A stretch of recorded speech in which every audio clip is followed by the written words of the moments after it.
Assalamu alaikum, dear students. Today's lecture is basically the continuation of the topic which we were doing, and the name of the topic is atomic structure and the periodic table. So I think we covered these topics, if you remember, and we were here. हमने यहाँ तक cover कर लिया था, जिसमें हमने periodic table के periods के बारे में थोड़ा सा discuss किया था, और उसके बाद हम आए थे ग्रुप्स के ऊपर के पीरियोडिक टेबल के अंदर कितने ग्रुप्स मौजूद हैं और ग्रुप्स की जो प्रॉपर्टीज हैं उनके बारे में हमने थोड़ा सा डिस्कस किया था। तो आज हम वहीं से कंटिन्यू करते हैं और कोशिश करते हैं समझने की कि ग्रुप्स में किस तरह से एलिमेंट्स जो हैं उनको अरेंज किया गया है। ओके, तो हम स्टार्ट करते हैं अब यहाँ से ग्रुप्स के बारे में पढ़ना स्टार्ट करते हैं कि ग्रुप्स क्या होते हैं पीरियोडिक टेबल में। The vertical columns in the periodic table are called groups और families. Each group is labeled with a number and a letter A or B. There are 8 groups in the periodic table. IUPAC has recently resolved to recommend 18 groups to avoid A and B classification. ये हमने last time भी थोड़ा सा discuss कर लिया था कि जैसे पहले मैंने आपको बताया था कि पीरियोडिक टेबल में ये वाले जो ग्रुप्स हैं, यानी ग्रुप नंबर 1, 2 और ये यहाँ वाले, ये जो 3 से लेके 8 तक के हैं, इनको ए में क्लासिफाई किया हुआ है पीरियोडिक टेबल में, और ये यहाँ स्कैंडिनेवियन से लेके जिंक तक जो हैं इनको ग्रुप बी कहलाते थे पहले। लेकिन अब इस कंफ्यूजन को ख़त्म करने के लिए उन्होंने क्या कर दिया, ए और बी की क्लासिफिकेशन को ख़त्म कर दिया है और टोटल का है कि 1 से लेके टोटल 18 ग्रुप्स जो हैं उनको कंसिडर किया जाए। अच्छा, ये हमने लास्ट लेक्चर में भी थोड़ा सा इस पर डिस्कस कर लिया था। The elements in a group have similar physical and chemical properties. जो भी एलिमेंट्स एक ग्रुप में मौजूद होते हैं, जैसे कि ये यहाँ हाइड्रोजन से स्टार्ट होके ये Fr तक एक ग्रुप है, तो इसके अंदर जितने भी एलिमेंट्स होते हैं इनकी प्रॉपर्टीज जो हैं वो सेम होती हैं, और फिजिकल प्रॉपर्टीज भी, यानी जो बज़ाहिर दिखने में जैसे वो लगते हैं वो भी सेम होती हैं, और केमिकल प्रॉपर्टीज भी, जैसे कि फिजिकल प्रॉपर्टीज में क्या क्या चीज़ें आ जाती हैं, कलर आ जाता है, ओडर आ जाता है, उसका टेक्सचर आ जाता है कि वो देखने में कैसा लगता है फिजिकली। और केमिकल प्रॉपर्टीज क्या होती हैं, वो प्रॉपर्टीज होती हैं जैसे कि रिएक्शन अगर आप करें किसी भी एक एलिमेंट का, जैसे जिस तरह सोडियम एक्ट करेगा उसी तरह पोटेशियम केमिकली रिएक्ट करता है।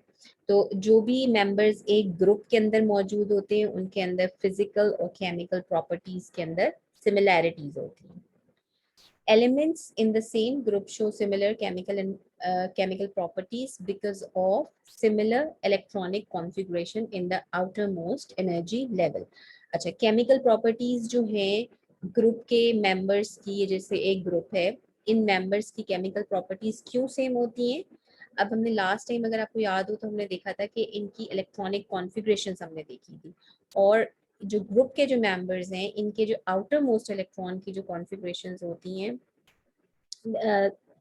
सॉरी, सिमिलर इलेक्ट्रॉनिक कॉन्फ़िगरेशंस होती हैं इनके आउटर मोस्ट एनर्जी लेवल्स में. यही वजह होती है कि इनकी प्रॉपर्टीज भी, केमिकल प्रॉपर्टीज भी सेम होती हैं.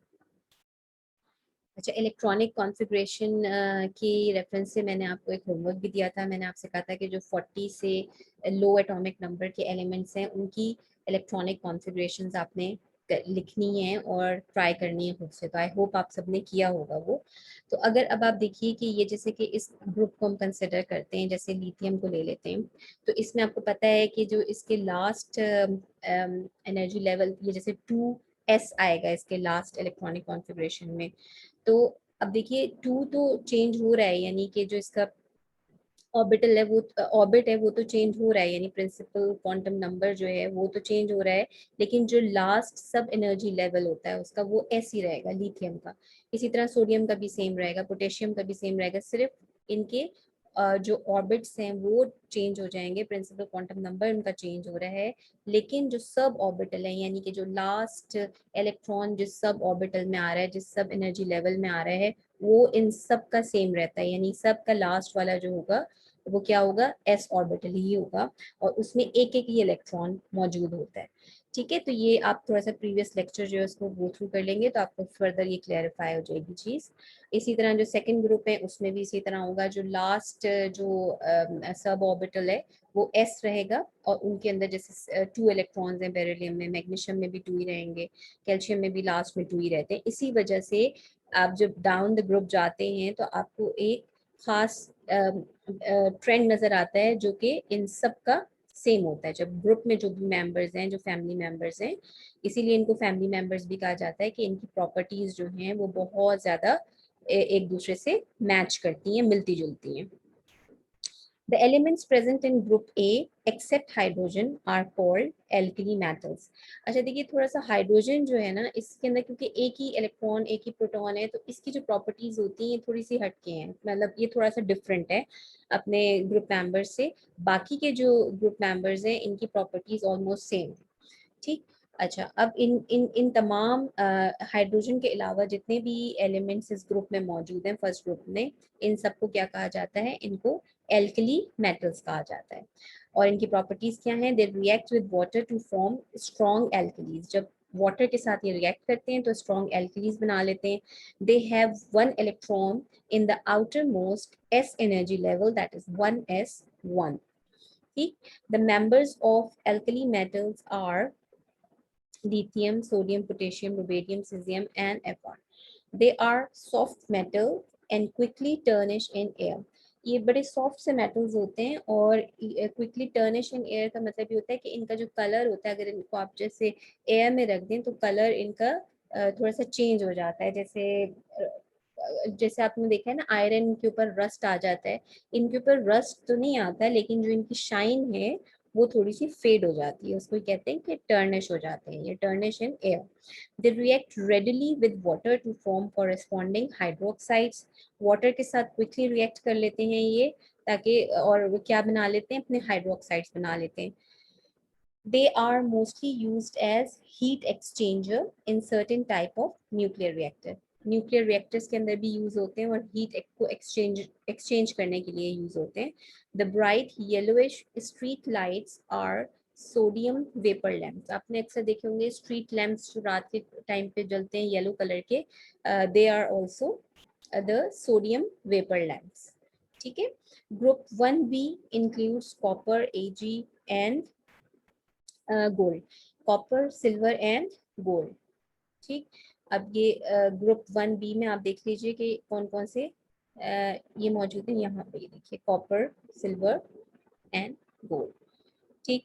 Now come to group 2a। Group 2a elements are called the alkaline earth metal. ये जो सेकंड ग्रुप है, जो ये बेरिलियम से स्टार्ट हो रहा है, डाउन द ग्रुप आप जाएं, इस ग्रुप को क्या कहा जाता है? ये वाला ग्रुप कहलाता है alkaline earth metals. Each one of them has outermost s orbital filled with 2 electrons. ये हमने लास्ट क्लास में भी डिस्कस किया था कि ये वाले जो ग्रुप मेंबर्स हैं इन तमाम के जो लास्ट ऑर्बिटल है, सब ऑर्बिटल यानी s ऑर्बिटल में कितने इलेक्ट्रॉन्स होते हैं? 2 इलेक्ट्रॉन्स होते हैं। The elements in this group are beryllium, magnesium till Ra. Magnesium and calcium are the most abundant among them. तो सबसे ज्यादा क्वांटिटी में कौन से 2 एलिमेंट्स पाए जाते हैं इस ग्रुप में? मैग्नीशियम और बेरिलियम। मैग्नीशियम की क्या प्रॉपर्टीज है या क्या कहाँ यूज होता है उसको थोड़ा सा पढ़ के देख लेते हैं। Magnesium is a light metal and is used to build aircraft parts. अच्छा देखिए, मैग्नीशियम जो है ना, क्योंकि बहुत इसका वेट बहुत कम होता है, तो जो एरोप्लेन ने, आपको पता है कि जब वो वैसे ही इतना ज्यादा हैवी होता है जब वो एयर में जा रहा होता है, तो उसके इसलिए जो है उसके जो अंदर पार्ट्स बनाए जाते हैं वो उन एलिमेंट से बनाए जाते हैं जिनका अपना वेट बहुत ज्यादा ना हो। तो इसीलिए मैग्नीशियम, क्योंकि लाइट वेट मेटल है, इसीलिए वो एयरक्राफ्ट के पार्ट्स के मैन्युफैक्चरिंग के लिए यूज होता है। Beryllium is hard and has high melting point. For this reason, it is used to prepare window panes of aircraft. Window panes जो होते हैं ना, वो जैसे फ्रेम होता है ना विंडो का, किसी भी विंडो का फ्रेम होता है जिसके अंदर ग्लास जो है वो मूव करता है या ग्लास को फिक्स किया जाता है। जो एरोप्लेन के जो विंडो पेन्स होते हैं यानी विंडो के जो फ्रेम्स होते हैं वो किस एलिमेंट के बने हुए होते हैं? बेरिलियम के बने होते हैं। Group 2B include zinc, cadmium and mercury. 2B में आप देख लीजिए कौन कौन से हैं, zinc, cadmium and mercury. So basically आपने ये चीज़ याद रखनी है कि डाउन द ग्रुप जब आप जा रहे होते हैं तो इन एलिमेंट्स की प्रॉपर्टीज जो हैं वो सबकी सेम होती हैं। और ऐसा क्यों होता है? क्योंकि जो आउटर मोस्ट सब ऑर्बिटल्स होते हैं उनके अंदर सेम नंबर ऑफ इलेक्ट्रॉन्स होते हैं, same number of valence electron होते हैं। तो जब भी वो किसी से रिएक्ट करेंगे तो चाहे वो मैग्नीशियम हो या कैल्शियम हो, इन दोनों के पास 2 इलेक्ट्रॉन्स मौजूद होंगे बाहर आउटर मोस्ट शेल में। तो ये भी 2 इलेक्ट्रॉन्स ही देगा रिएक्शन करने के लिए और ये भी 2 इलेक्ट्रॉन्स ही दे सकता है रिएक्ट करने के लिए। तो इसलिए जितने भी मेंबर्स ग्रुप के अंदर मौजूद होते हैं उन सब की केमिकल प्रॉपर्टीज सेम होती हैं, ऑलमोस्ट सेम होती हैं। Now group 3A elements includes boron till Tl and they have electronic configuration in the outermost energy level ns2 np1। अब ये यहाँ पे देखिए ये 3A का जो ग्रुप है ये यहाँ से स्टार्ट हो रहा है और इसमें भी यही बता रहे हैं कि जो आपका जो लास्ट इलेक्ट्रॉन है वो किस में आ रहा है, p में आता है। जो ऑर्बिटल है एनर्जी ऑर्बिटल वो है p ऑर्बिटल जिसके अंदर 1 इलेक्ट्रॉन आता है। Aluminium is abundantly found in Earth's crust and is very useful. It is used in construction and to prepare foils and wires. अच्छा, एल्युमिनियम जो है वो आपको पता है हम बहुत फ्रीक्वेंटली यूज़ करते हैं हर चीज़ में। आजकल तो आप देखिए कि एल्युमिनियम विंडोज़ हैं हमारे घरों में। इसके अलावा एल्युमिनियम के हम फॉइल्स यूज़ करते हैं और बेतहाशा यूजेस हैं एल्युमिनियम के। इसके अलावा वायर्स जो होते हैं वो एल्युमिनियम के बनाए जाते हैं। और इस ग्रुप के जो मेंबर है gallium, gallium is a liquid and it has a melting point 30 degree at room temperature in summer. अच्छा, अब ग्रुप 4A को थोड़ा सा देख लेते हैं। Group 4A contains elements like carbon, it's a non metal, silicon and germanium, semi metal और metalloid. यानी जर्मेनियम जो है वो सेमी मेटल और मेटलॉइड होता है, कार्बन जो है वो नॉन मेटल है और silicon and germanium basically semi metal and और मेटलॉइड। अच्छा, tin and lead are metals. They all have ns2 np2 configuration and are tetravalent। यानी कि ये जितने भी मेंबर्स हैं इनकी वैलेंसी जो है वो क्या होती है, 4 होती है। और क्योंकि देखिए आउटर जो मोस्ट इनके ऑर्बिटल्स हैं उनके अंदर 4 इलेक्ट्रॉन्स मौजूद हैं। अच्छा, carbon sorry, carbon is extremely important for life processes. As we all know कि जो बेसिक हमारी जो लाइफ है उसका जो बेसिक कंपोनेंट है वो कार्बन है। कार्बन हर ऑर्गेनिक चीज़ के अंदर जो है वो मौजूद होता है। तो इसीलिए कहते हैं कि carbon is extremely important for life processes. जितने भी हमारी बॉडी के अंदर मेटाबॉलिक सिस्टम चल रहा है, जो मेटाबॉलिक रिएक्शंस हो रहे हैं हमारी बॉडी के अंदर, they all involve carbon. Diamond and graphites are allotropic form of carbon, different form of an element which have the same chemical properties but different physical characteristics are called allotropic forms or allotropes and the phenomenon is known as allotropy। देखिए अब carbon जो है ना इसके different allotropes मौजूद हैं। जैसे कि कार्बन आप डायमंड जो है which is the most precious stone, जो सबसे ज़्यादा कीमती अगर कोई पत्थर दुनिया में मौजूद है तो वो डायमंड का पत्थर होता है। तो जो डायमंड स्टोन है उसको आप देखिए, उसकी शाइन को देखिए कितना खूबसूरत उसकी शाइन है। और अगर आप इसको डायमंड को कंपेयर करते हैं कोल से, कोल आपने देखा होगा जो कोयला हम यूज़ करते हैं वो भी कार्बन की ही फॉर्म है। लेकिन दोनों में कितना ज़्यादा डिफरेंट है फिजिकली अपीयरेंस वाइज, दोनों में इतना डिफरेंस है जैसे कि ज़मीन और आसमान, इतना ज़्यादा डिफरेंस है। तो ऐसे एलिमेंट्स जिनकी मतलब है कि इलेक्ट्रॉनिक कॉन्फ़िगरेशन बिल्कुल सेम है, number of electrons will remain be the same, लेकिन उनकी फिजिकल अपीयरेंस जो है वो बिल्कुल डिफरेंट है। तो ऐसे जो एलिमेंट्स होते हैं जो फिजिकली दोनों डिफरेंट होंगे लेकिन इलेक्ट्रॉनिक कॉन्फ़िगरेशन वाइज बिल्कुल सेम है, ऐसे एलिमेंट्स को हम क्या कहते हैं, एलोट्रोपिक फॉर्म्स कहा जाता है। तो कार्बन की बेसिकली 3 एलोट्रोपिक फॉर्म्स हैं जिनमें डायमंड, ग्रेफाइट और कोल, जैसे मैंने अभी आपको बताया कोल। तो ये इसकी क्या है, एलोट्रोप्स हैं, एलोट्रोपिक फॉर्म्स हैं कार्बन की। इसके अलावा silicon is the most abundant element on earth's crust, यानी दुनिया में सबसे ज्यादा जो एलिमेंट अगर कोई मौजूद है तो वो है silicon. Silicon is a semiconductor and silicon technology is gaining significance because of its uses as semiconductor.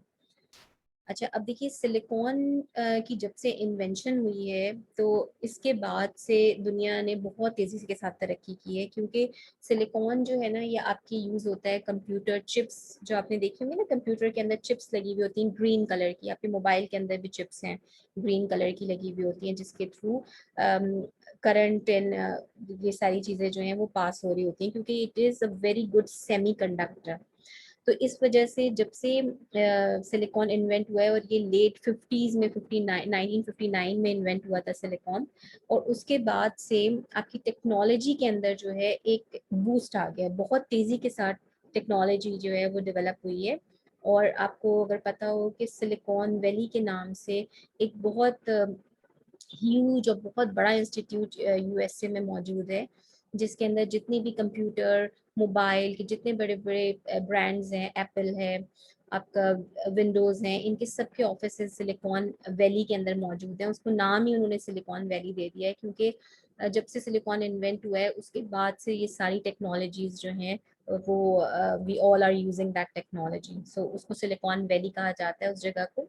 और वो उसका नाम इन्होंने सिलिकॉन एलिमेंट के ही नाम पे रखा है। अच्छा, tin cans are useful in storing food. Lead is used in chemical industry and storage batteries.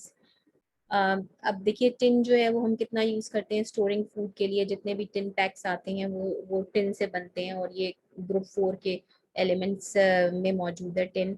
इसके अलावा लेड हम यूज कर रहे हैं बैटरीज के अंदर, ये जो हम सेल लगाते हैं अपने क्लॉक में लगा लेते हैं, जितनी भी चीज़ों में बैटरीज यूज हो रही हैं they are have lead in them. It is poisonous and dangerous and damages the nervous system. Lead जो है ना ये बहुत ज़्यादा डिवास्टेटिंग किस्म का मेटल होता है, क्योंकि एक तो ये बहुत हैवी मेटल होता है, और इसको एक दफ़ा ये अगर आपके एनवायरनमेंट में आ गया है तो इसको फिर मतलब ये ख़त्म नहीं होता, और ये फिर आपकी बॉडी के अंदर अगर पेनेट्रेट कर जाए तो ये बहुत ज़्यादा आपके नर्वस सिस्टम को जो है वो अफेक्ट करता है। तो अगर आप देखें तो ग्रुप 4A के जो एलिमेंट्स हैं they are very very important elements, यानी हमारी जो लाइफ है यानी जो हमारी सर्वाइवल है, अगर आप देखें जिसमें कार्बन यूज हो रहा है, कार्बन से लेके सिलिकॉन, यानी जो हमारे हाथों में आजकल मोबाइल है, तो ये ही दो चीज़ें हैं, दो एलिमेंट्स हैं जो कि हमारी लाइफ को इस वक्त कंट्रोल कर रहे हैं। तो आई थिंक ग्रुप 4A जो है इसके elements they are the most important elements for human survival these days. तो अगर मैं लास्ट में आपसे पूछूं कि कौन सा ग्रुप या कौन से ग्रुप मेंबर्स या पीरियोडिक टेबल की ऐसी कौन सी फैमिली है जो आपकी फेवरेट है, तो आपने मुझे बताना है लास्ट में, इस लेक्चर के लास्ट में सबने मुझे ये लिख के भेजना है कि आपको कौन सी फैमिली जो है पीरियोडिक टेबल की वो सबसे पसंद आई है। मुझे तो सबसे ज़्यादा जो मेरी फेवरेट फैमिली है वो ग्रुप 4A की फैमिली है, और इसकी रीज़न यही है कि मैंने आपको बताया जैसे कि इसके अंदर कार्बन है, जो कि डायमंड डायमंड तो हर हर आई थिंक गर्ल का फेवरेट स्टोन होगा, they all want a diamond ring. और सिलिकॉन इसमें मौजूद है, जो कि आपको मैंने बताया कि कंप्यूटर की जितनी भी रेवोल्यूशन आई है, मोबाइल कंप्यूटर्स टेक्नोलॉजी जितनी भी आई है, सोलर पैनल्स में, ये इन सब में सिलिकॉन यूज़ हो रहा है। तो मेरे लिए तो फेवरेट इज़ 4A। तो आपने फिर इस सेशन के लास्ट में मुझे बताना है कि आपको कौन सी फैमिली पीरियोडिक टेबल की सबसे पसंद आई है। ठीक, तो ये एक आपका टास्क है आज का। Now let's see group 5A। अच्छा, इट कंटेन्स नाइट्रोजन, फॉस्फोरस और बिस्मथ। यहाँ ये आप देख लीजिएगा पीरियोडिक टेबल में कि 5A के एलिमेंट्स जो हैं उनमें कौन कौन से हैं और कहाँ पे मौजूद हैं। ये they have electronic configuration NS2 and P3 in their outermost orbital. Nitrogen gas is present to the extent of about 78% in the air. अगर आप एयर एटमॉस्फेयर को देखें, हमारे जो सराउंडिंग गैसेस मौजूद हैं उनमें अगर सबसे ज़्यादा क्वांटिटी में कोई गैस मौजूद है तो वो नाइट्रोजन से रिलेटेड गैसेस मौजूद हैं हमारे एटमॉस्फेयर के अंदर, और इट इज़ अबाउट 78%, यानी कि द मेजर कॉन्स्टिट्यूएंट है, आप समझ लीजिए हमारे एटमॉस्फेयर की. It is converted by nitrogen fixing bacteria to its compounds which are useful for fertility of soil. Nitrogen is also converted into artificial fertilizers such as urea, etc. Liquid nitrogen is used as coolant. Phosphorus exists in allotropic forms. अब allotropic form में मौजूद होता है phosphorus, और इसके colors क्या हैं, yellow और red हैं. Red phosphorus is used in safety metals. ठीक है, ये आई थिंक ये आपको ग्रुप 5 क्लियर हो गया होगा. यहाँ से ग्रुप 6 को थोड़ा सा डिस्कस कर लेते हैं. इसके अंदर ऑक्सीजन है, सल्फर है, और ये सारे एलिमेंट्स मौजूद हैं. ये आप ग्रुप 6 को जाके चेक कीजिए और उसकी थोड़ी सी इलेक्ट्रॉनिक कॉन्फ़िगरेशन को भी रिवाइज करके देखें और देखेंगे लास्ट एलिमेंट, लास्ट इलेक्ट्रॉन कौन से सब ऑर्बिटल्स के अंदर आ रहे हैं.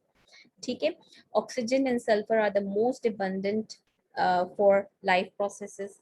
Ozone is an allotropic form of oxygen found in the upper atmosphere. ठीक है, ओजोन के बारे में हम सबको पता है. इसका जो फॉर्मूला होता है, मॉलिक्यूलर फॉर्मूला, वो होता है O3, और ये ओजोन जो है ये क्या है, एलोट्रोप है ऑक्सीजन का.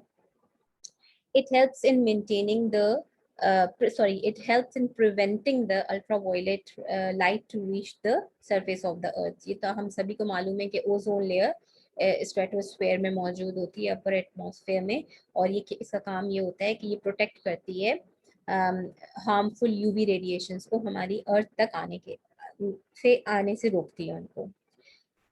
Sulfur is mainly used in chemical industries and vulcanization of rubber. Selenium is a component of photoelectric cell and is used to convert energy of sunlight into electrical energy. Now, group 7A constitutes the halogen family. The member of this family are fluorine till 80. They are typical non-metals and have electronic configuration NS2 and P5. Now, आप इसमें से ये आपका ये भी एक homework है कि कोई भी एक, फॉर एग्जाम्पल आयोडीन को ले लीजिए, आयोडीन का एटॉमिक नंबर लिखिए, उसकी इलेक्ट्रॉनिक कॉन्फ़िगरेशन करके देखिए और देखिए कि लास्ट इलेक्ट्रॉन्स क्या इन्हीं दो सब ऑर्बिटल्स में आ रहे हैं. ये आपका होमवर्क है, ये आपने करना है सबने. Fluorine is the most reactive element. Its compounds are useful for healthy teeth. ये आपने अक्सर ये टर्म यूज देखी होगी कि जी जो फ्लोराइड वाले टूथपेस्ट हैं वो यूज कीजिए ताकि आपके जो टीथ हैं वो हेल्दी रहें. तो देखिए उसमें भी फ्लोरीन मौजूद है. Chlorine is used commercially. अच्छा, अभी मैं आपसे पूछना चाहूंगी कि क्लोरीन किस किसने यूज की है अपने घरों में. कुछ याद आ रहा है आप लोगों के किस जगह पे आप यूज करते हैं क्लोरीन? लेडीज तो अक्सर यूज करती हैं for washing the white clothes, जैसे कि हम ब्लीच यूज करते हैं. ब्लीच बेसिकली क्या होता है, क्लोरीन वाटर होता है. अगर क्लोरीन गैस को आप वाटर में से पास करते हैं तो वो ब्लीच फॉर्म हो जाता है, और इसीलिए chlorine is use commercially for purification of water and its compound and is commercially very useful. और एज आई टोल्ड यू कि ये ब्लीचिंग एजेंट भी यूज होता है. Tincture of iodine contains iodine and alcohol and is used as disinfectant. Tincture iodine तो हम सभी use करते हैं. जैसे कोई कट लग जाता है, ब्लीडिंग हो रही होती है, तो हम कहते हैं इसको क्लीन कर लो टिंचर आयोडीन से. तो वो भी आयोडीन जो है वो इसी ग्रुप में मौजूद है. अच्छा, inert gases comprise of group 0 of the periodic table. The members include helium से लेके Rn तक and have electronic configuration NS2 NP6. अच्छा, अब आपका ये भी एक होमवर्क है कि इसकी इलेक्ट्रॉनिक कॉन्फ़िगरेशन ज़ीनॉन की आपने करके देखनी है सबने. ठीक है, और देखना है कि क्या लास्ट के 2 इलेक्ट्रॉन्स इन्हीं ऑर्बिटल्स में आ रहे हैं, तो ये आपने चेक करना है. ठीक, और इस तरह से आपका एक रिविजन भी होता रहेगा इलेक्ट्रॉनिक कॉन्फ़िगरेशन का. Now, as p orbitals are completely filled, they show chemical inertness. They make up about 1% of the atmosphere by volume. जैसे कि आपको मैंने बताया कि नाइट्रोजन होती है ना 78% इन एयर, इसी तरह जो ये लास्ट के जो नोबल गैसेस हैं वो कितना परसेंट मौजूद है हमारे एटमॉस्फेयर में? ऑलमोस्ट 1% हमारे एटमॉस्फेयर का जो है वो नोबल गैसेस पे कॉन्स्टिट्यूट होता है। Neon gas produces orange red glow of neon science. अच्छा, अब आपने ये साइंस अक्सर देखे होंगे, जैसे कि रेस्टोरेंट्स के बाहर लगे हुए होते हैं, बहुत ब्राइटली कलर्ड होते हैं, बड़े खूबसूरत लग रहे होते हैं, ये साइन बोर्ड्स होते हैं। तो ये बेसिकली किस चीज़ के बने हुए होते हैं? नियॉन गैस इनके अंदर फिल्ड होती है। ठीक इसी तरह argon is used as incandescent night bulbs, ये भी बल्ब्स जो यूज होते हैं उनके अंदर ये वाली गैस यूज होती है आर्गॉन की। Krypton is used in incandescent lamps along with mercury. xenon is used in flash bulbs. Okay, so these are the uses of inert gases. Okay और इनको इनर्ट गैसेस क्यों कहा जाता है? क्योंकि इनके आउटर मोस्ट ऑर्बिटल्स जो है वो completely filled होते हैं, they don't like to react with anyone, so they are called inert. They don't want to react with anyone because इनके ऑर्बिटल्स completely filled हैं. Now group 3b to 8b consist of transition elements. They have different characteristics from main group elements. The most prominent characteristic property of transition metals include their high melting points, variable valencies, colored ion formation, and formation of complex compounds. लेकिन group 3A से 8B ये जो यहाँ से start होते हैं ना groups, यहाँ से लेके इधर तक के जो ये एलिमेंट्स हैं इनको डी ब्लॉक एलिमेंट्स एक तो कहा जाता है, इनको ट्रांजिशन एलिमेंट्स भी कहा जाता है। और इनकी जो प्रॉपर्टीज होती है ना वो बाकी के जो ग्रुप्स हैं ना, ये जो भी हमने डिस्कस किए हैं 1 से लेके 8 तक, ये वाले जो ग्रुप्स हैं इनसे इन डी ब्लॉक एलिमेंट्स की जो प्रॉपर्टीज हैं वो काफ़ी डिफरेंट होती हैं, क्योंकि एक तो इनकी वैलेंसीज जो हैं वो काफ़ी डिफरेंटली बिहेव कर रही होती हैं, और ये कलर्ड कंपाउंड्स होते हैं। ट्रांजिशन हो रहा होता है इनके अंदर, इलेक्ट्रॉन्स का एक ऑर्बिटल में से दूसरे ऑर्बिटल में ट्रांजिट कर रहे होते हैं, इसीलिए ये लोग कलर्ड कंपाउंड्स बनाते हैं ये वाले एलिमेंट्स, और कॉम्प्लेक्स कंपाउंड्स बनाते हैं। जब हम प्रॉपर्टीज या केमिकल रिएक्शंस और types of compounds of D block elements देखेंगे, वहाँ पे हम इसको डिटेल में जाके इंशाल्लाह दोबारा से चेक करते हैं। तो आई थिंक क्लास आज के लिए हम यहीं पे स्टॉप करते हैं। अब देखिए ये टेबल जो है इसको आपने जो है एज अ रेफरेंस हर वक्त सामने रखना है। जो भी आप इलेक्ट्रॉनिक कॉन्फ़िगरेशंस में आपको होमवर्क के लिए बार बार कह रही हूँ कि करती रहिए। लास्ट टाइम मैंने आपको कहा था कि अप टिल 40 आपने करके चेक करना है, अपनी कॉपीज में लिखना है इलेक्ट्रॉनिक कॉन्फ़िगरेशंस को, ठीक है। आज मैं आपको दे रही हूँ कि 40 से ऑनवर्ड कोई भी लाइक 40 टिल 60 आप लीजिए, और कोई से भी 8 एलिमेंट्स, कोई से भी 8 एलिमेंट्स इनमें से पिक कीजिए। ये जो एलिमेंट्स यहाँ मौजूद हैं इनमें से कोई से भी 8 एलिमेंट्स को पिक करके उनके एटॉमिक नंबर लिखिए और उनके इलेक्ट्रॉनिक कॉन्फ़िगरेशन करके ज़रा चेक कीजिए, ठीक। आई होप कि आज का लेक्चर आप सबको क्लियर होगा, और I want the answers in your WhatsApp group. अपने व्हाट्सएप जैसे ही आप ये लेक्चर पढ़ें उसके बाद व्हाट्सएप ग्रुप पे मुझे आंसर भेजिए कि आपकी कौन सी फैमिली जो है वो फेवरेट रही, और उसके बाद जब ये चैप्टर क्लोज होता है तो फिर मैं आपसे ये होमवर्क्स जो हैं इनकी भी पिक्चर इंशाल्लाह आस्क करूँगी कि आप लोग इसको भी, इसकी पिक्चर होमवर्क की भी मुझे सेंड कीजिए। अच्छा, thank you very much for your kind attention. इंशाल्लाह सी यू सून। अस्सलाम वालेकुम।